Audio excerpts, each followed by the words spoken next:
The oldest president in U.S. history also continues to face questions about his age, even here in Nantucket. Mr. President, are you too old to be running for re-election? Too stupid. Why is Donald Trump beating you in the latest poll?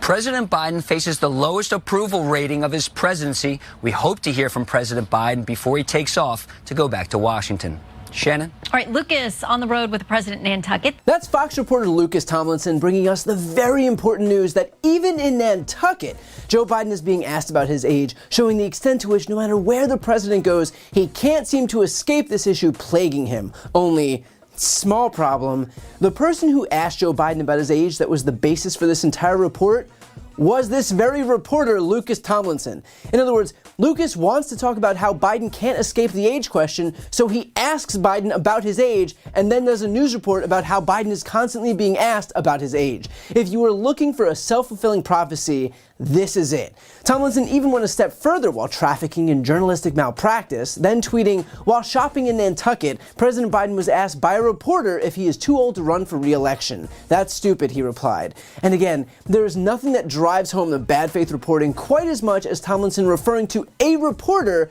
as if the reporter quite literally wasn't himself.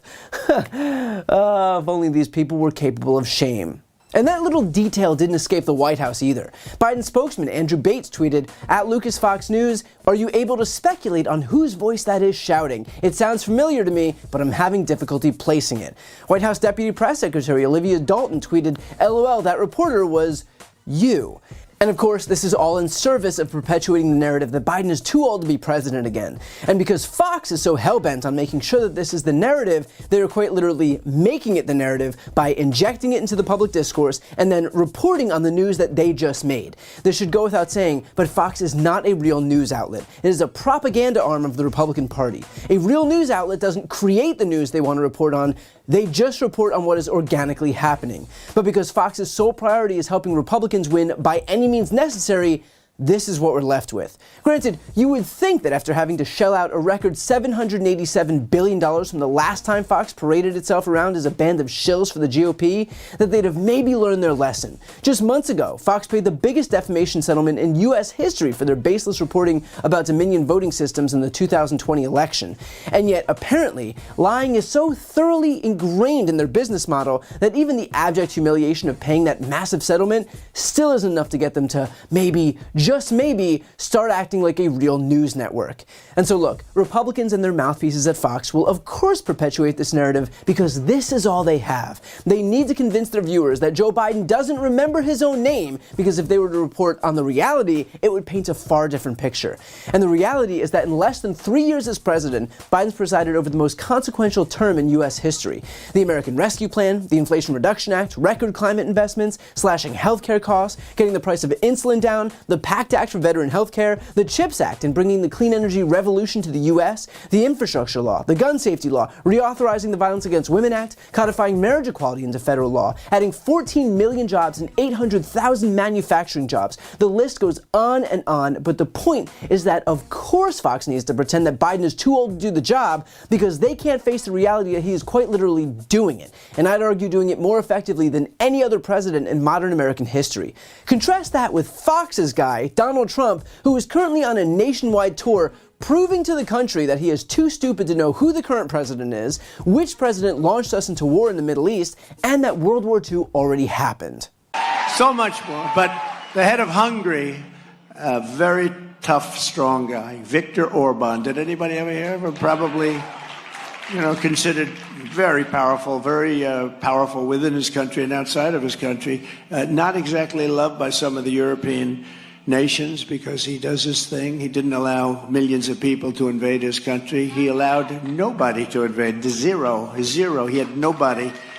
So he doesn't have crime and he doesn't have the problems that they're having in other countries where millions of people are allowed to go in. But they were interviewing him 2 weeks ago and they said, what would you advise President Obama? The whole world seems to be exploding and imploding. And he said, it's very simple.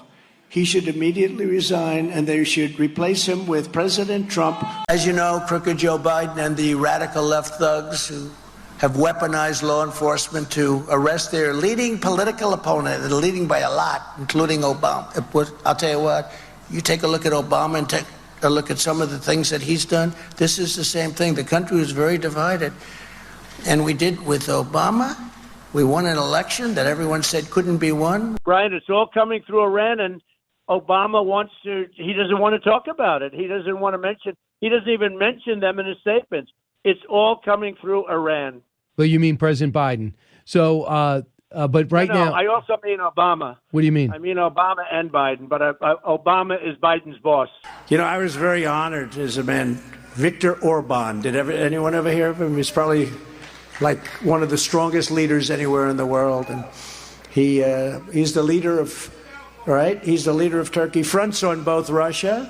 And a very big hello to a place where we've done very well, Sioux Falls. Thank you very much, Sioux Falls. And thank you.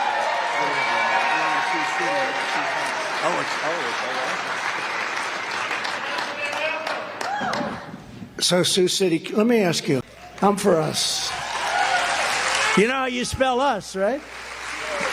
You spell us, U.S. I just picked that up. Has anyone ever thought of that before? I just picked that up. A couple of days I'm reading and it said us. And I said, you know, if you think about it, us equals U.S. Isn't that? Now, if we say something genius, they'll never say it. You know, we get 25, 30, 40, 50, 80,000, 100,000 people to speeches. They've never said Trump's a great speaker. Never said, I've never heard it. We have a man who is totally corrupt and the worst president in the history of our country, who is cognitively impaired, in no condition to lead, and is now in charge of dealing with Russia and possible nuclear war. Just think of it. We would be in World War II very quickly. So yeah, in case you were wondering why Fox is running so hard with the Biden's in cognitive decline narrative, it's because they are absolute pros at projection, and their guy is still bragging out there that he passed a cognitive exam that tests for dementia. So the next time you hear a Fox reporter go on and on about Biden's age, think about why they're trying to redirect your attention away from the leading Republican candidate, because if he had anything worth promoting, they would do it. The fact that they can't should tell you everything you need to know. Before you go, I need some help. Please subscribe to the channel and do your part to help grow the progressive media ecosystem. I don't do sponsorships or paid ads, I won't ask for money, but just subscribing to this channel goes a really long way, and it helps get the message out to more people. The subscribe button is right here on the screen. You can also subscribe to my Spanish language channel, which I made to reach those crucial Spanish-speaking voters. That link is on the screen too. And finally, if you want to listen to my audio podcast, you can follow that link as well. Thanks so much for watching.